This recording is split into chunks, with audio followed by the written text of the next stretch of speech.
Ladies and gentlemen, welcome to the main event.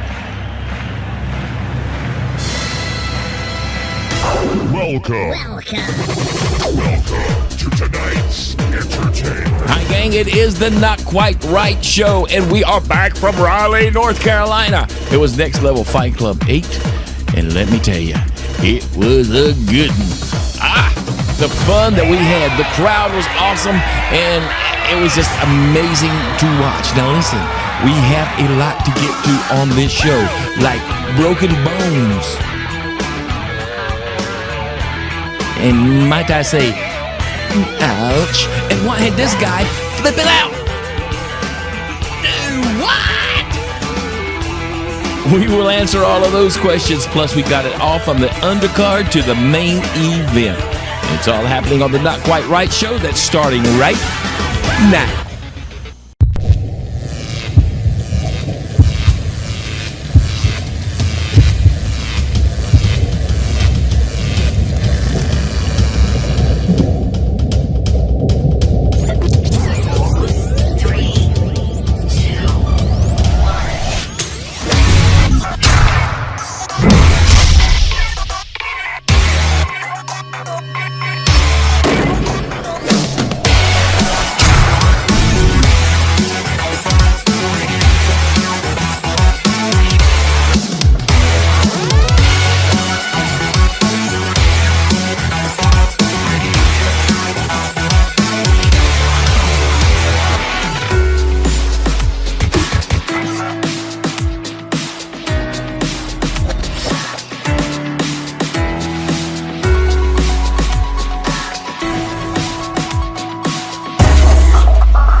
Well, you can't say I didn't tell you. I told you, either be there or wish you had. And if you weren't there, I bet you wish you had. I'm talking about Next Level Fight Club 8. What a show. Oh, my goodness. I got to tell you, take it from somebody who has been there since the very first Next Level Fight Club fight. This show was phenomenal. It was at the Expo Center, of course, in Raleigh, at the fairgrounds. Everything from the undercard, from when Brandon Summers and Josh Austin, they opened up the whole show, to the main event, Alex Nicholson taking on Demoria, am I saying that right? Demorio Dennis, which that fight was just off the chain. And yeah, we got highlights. Yeah, I'm gonna show them to you. We had broken bones broke. Yeah, we had the crowds were just phenomenal. From the time the doors opened, people started flooding in. It was a great event. Hats off to Lamont Chappell and his crew. They done an excellent job, and I'm already excited about Next Level 9 when it comes out. And I got some suggestions for that coming up in a little bit. But before we do any of it, you know, the show is only so long, so I can only talk about so much. But I want to make sure that I mention the guys and the gals and everybody that participated in this event. The undercard was phenomenal. It kept us entertained. The fights were just crazy good, knockout after knockout. I think on the undercard there's only like one that went to decision, maybe two. It was a phenomenal night. And so just to make sure we get credit where credit is due, let's take a look at the winners from the undercard. Josh Olston defeats Brandon Summers. Sharif New defeats Alex Hagan. David Grissom defeats Charles Baynard. John Wood defeats Chris Picquion. Brandon Rollins defeats Keyshawn Robinson. In a medical decision, Kyle Wright defeats Kevin Satterfield. Brian Battle defeats Alex Pokey. And Caleb Clinton defeats Zach Leonard. And that was your undercard. So we asked, where were you? It was Next Level Fight Club 8. It was great. It was outstanding. It was fun. And you weren't there. Shame on you. If you were there, you know it was fun. You were there. And wait a minute. I got something important. My coffee. I got my coffee. And having these fights in Raleigh, it's a stroke of genius. We were at the fairground. We were at the expo center. And so we got to run around. And I bought some stuff. I got this. What's it? Huh? I bet you wish you had one of them. And wait, check this out. Check. Ooh. I got to show you this. It's a rusty bobblehead. It's a broke, rusty bobblehead. I'm sorry. You see, when you have... We were in the big city. I had to go shopping. Anyway, back to the fights. We had 8 professional fights. No, we had 6 professional fights. 8 amateur fights. Knockouts after knockouts. We had a couple of that went the whole length, a couple of decision fights. We had one medical fight, and the guy, it was, if I'm not mistaken, it was Kyle Rite who won the fight. He went up against Kevin Shatterfield, and Kevin Shatterfield somehow in the first round broke his foot. Broke his foot, and it looked nasty. And I got to tell you, I don't know how he was standing on it. I mean, it had a knot the size of my fist, and it was bad. And so that fight was actually called, and it's the first time I had seen this, by a self-inflicted medical reasons. Self-inflicted medical reasons. So Kyle Wright, maybe they'll have a rematch on that. Maybe it could happen. It could, but like I said, all the amateurs, they showed up ready to fight. They showed up to do their best. They wanted to give the crowd a show. They did.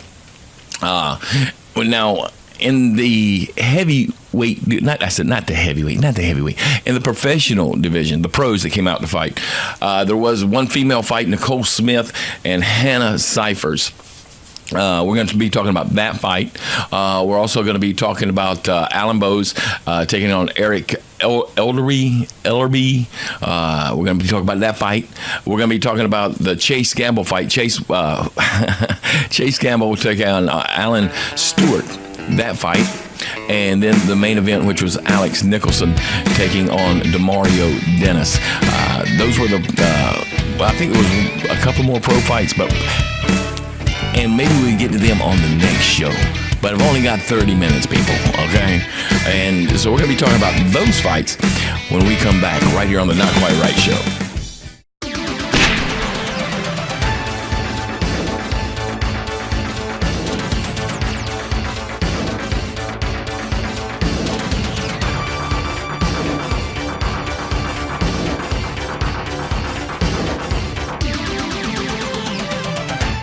Bowes Ellerby. Who would have thunked it? Who would have thunked it? Hi there. We are the Not Quite Right Show. I'm Rusty Mace, your host. And I got to tell you, I was surprised by a lot of fights at Next Level Fight Club number 8.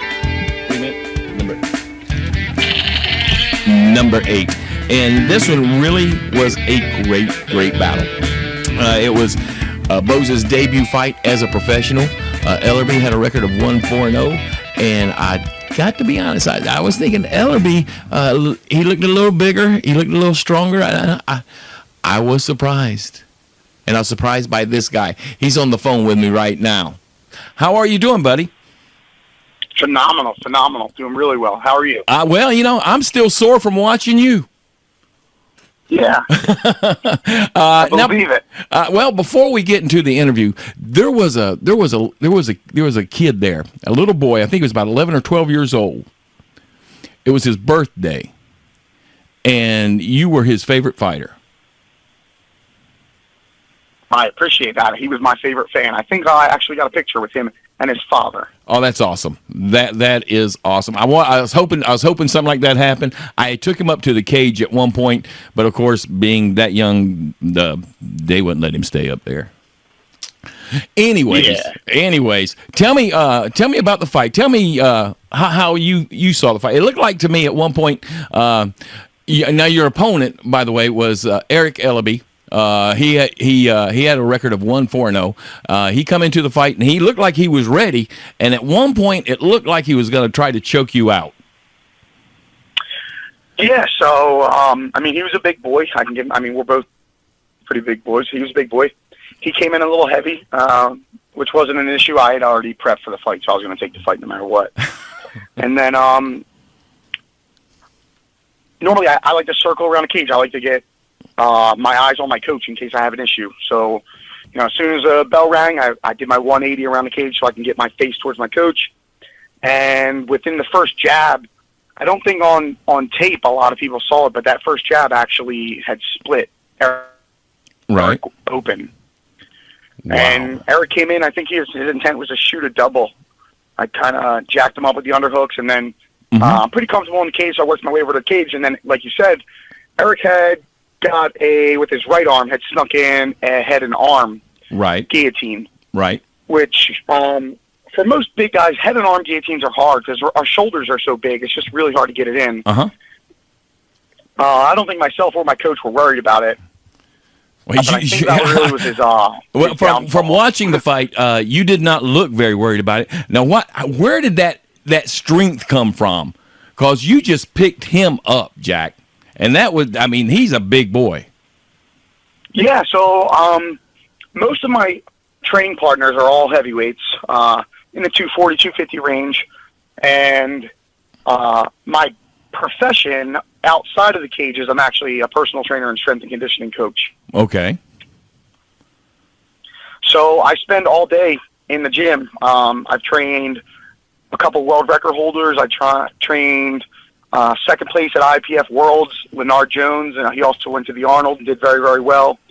So strength is a pretty simple concept for me. And once I could get my hips below my shoulders, I knew that double leg was there. Right. Well, once he hit the ground, it was all over. You did not let up at all. Yeah, actually, not that I'm disappointed with myself or the fight. The fight went very, very well. And I came out of it on top, and so that's obviously a plus. But I stayed in. He had like this kind of half guard for a little bit too long. I landed a left, and I could see that it immediately started to fade him away. Right. And personally, after watching the video, I saw a couple things I would have wanted to change. The change was I should have advanced to a slightly better position instead of there. But like you said, I saw the tunnel vision. I got hungry. I saw red, and I just continued to throw those lefts until he, I think almost fetal positioned up, and the ref's going to stop. Yeah, he did. And I got to tell you, man, I've seen a lot of fighters, but you were so focused. I don't know if it's your war face, your game face, or whatever, but it looks like you did not see nothing but your opponent in that ring. Yeah, so it's funny.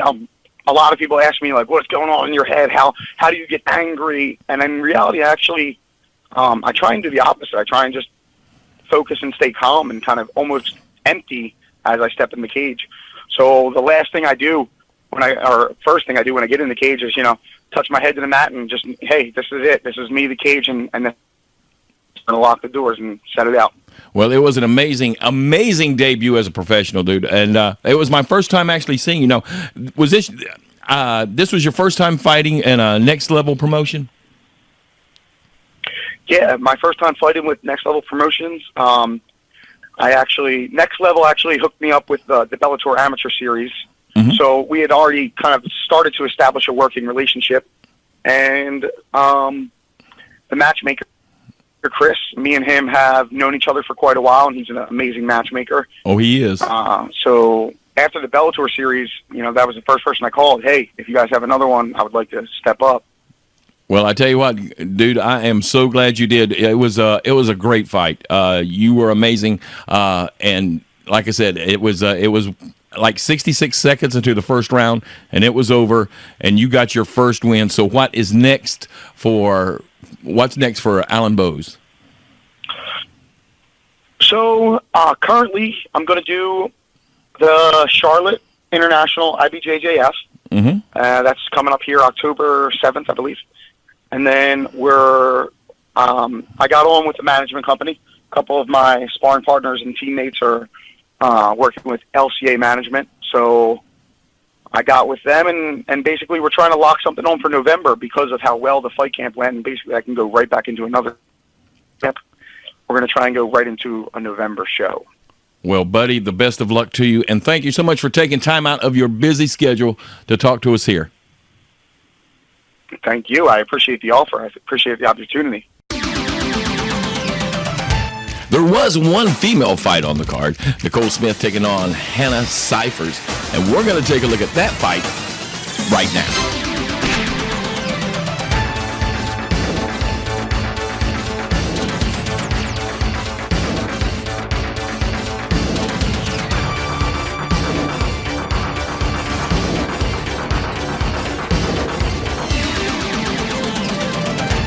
Well, Hannah Cyphers returning from a defeat, and her last next level appearance was determined. Now, for those of you who do not know Hannah is a extreme fighter in the cage. She is a monster in the cage. Outside of the cage, the shyest person I've ever met in my life. Could not even get her to do an interview. Out of all the fights that went on, there was one fight where they did not have the post-fight interview, and it's not because she's arrogant; it's because she's shy.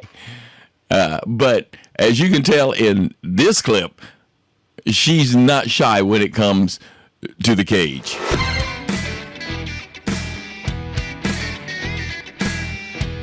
Once the fight got started, it did not take Hannah long to make short work of Nicole Smith, and Hannah walks away with that victory. So congratulations to Hannah Cyphers.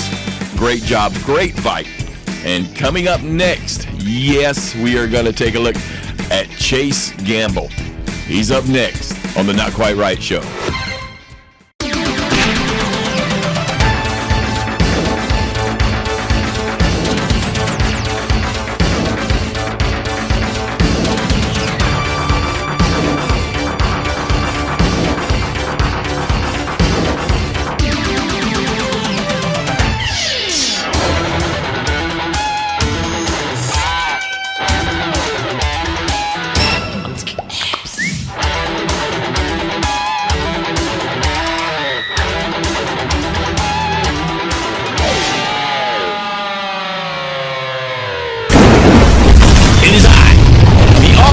The all-knowing, the teller of things past, present, and future, the fighting fortune teller, making the prediction that after this segment, you too are going to like Chase Gamble.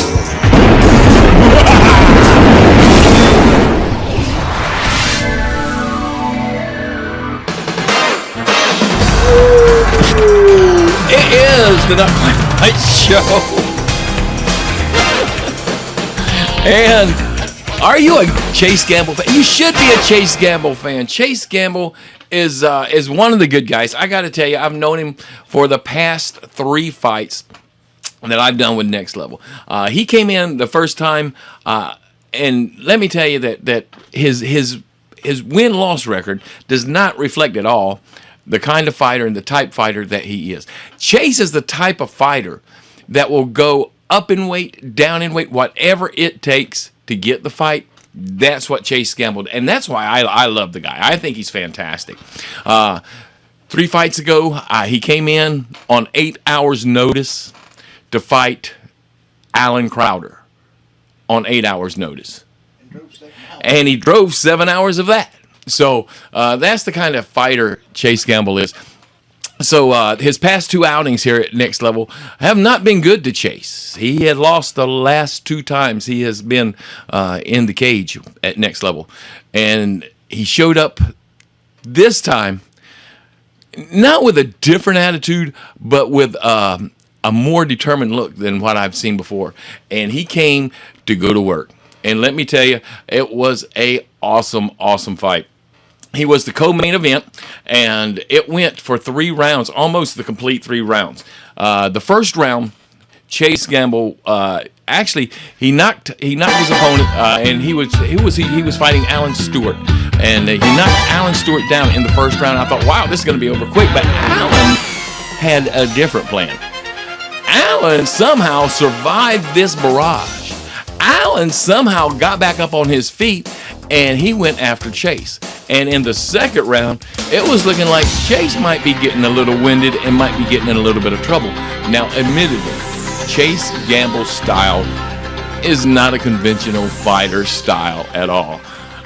He will taunt you, he will play with you, but he is always thinking.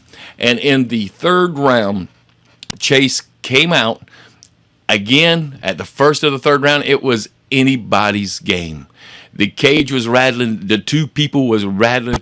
But I think it was about 2 minutes into the second round, almost 3 minutes into the second round, Chase actually got an arm bar and was able to have Alan submit.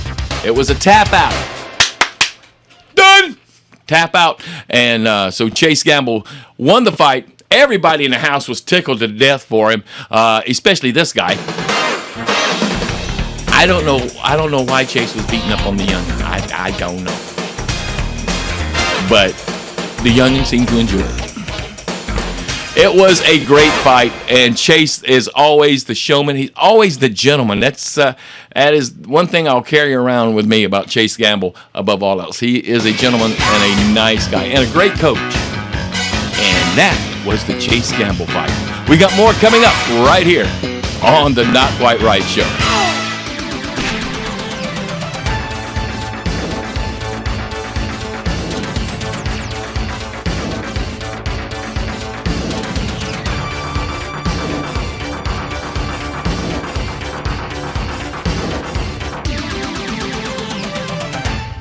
It was the main event. It was the fight everybody came to see.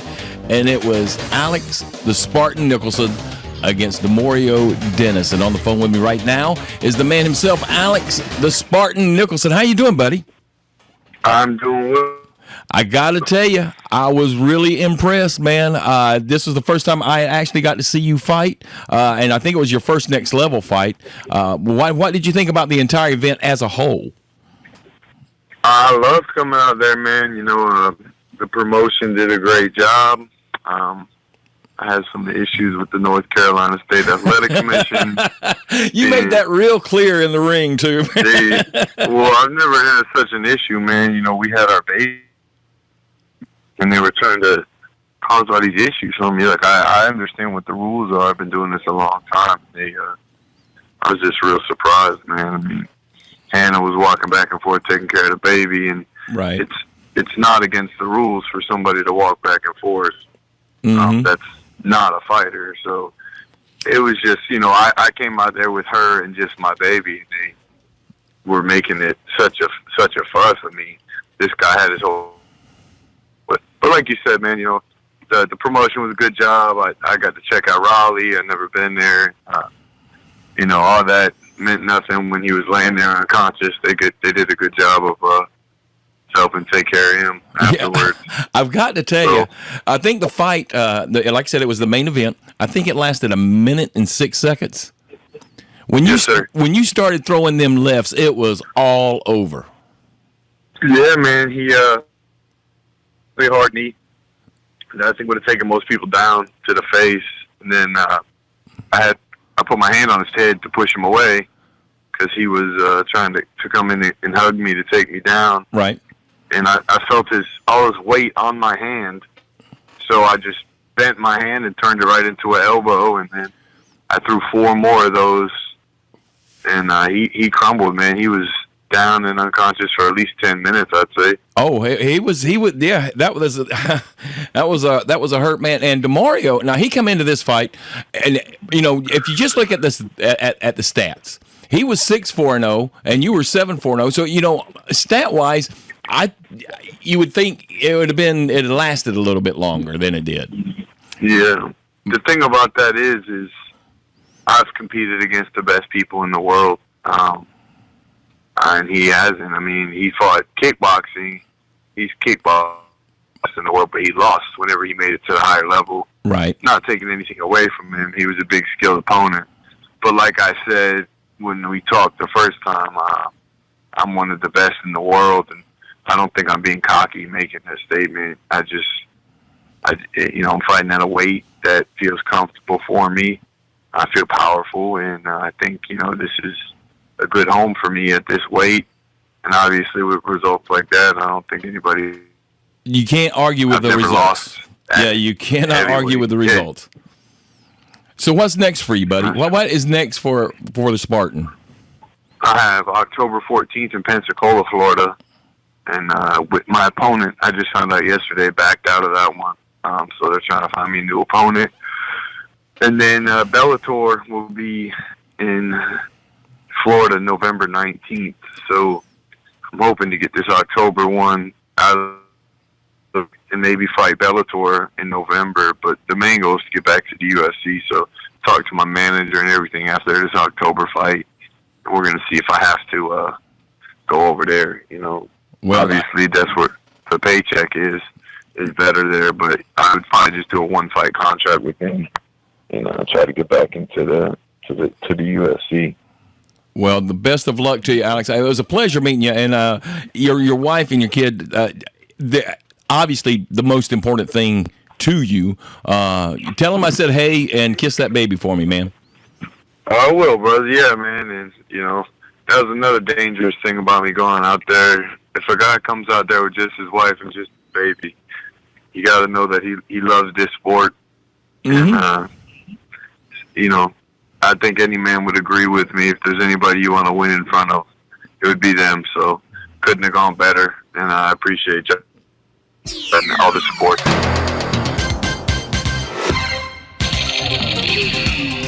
That's going to wrap it up for this edition of the Not Quite Right Show. So many people to thank. I just ain't got time. I want to thank you guys for watching, and don't miss our next show. We'll be back next week right here on the Not Quite Right Show. I know you want one.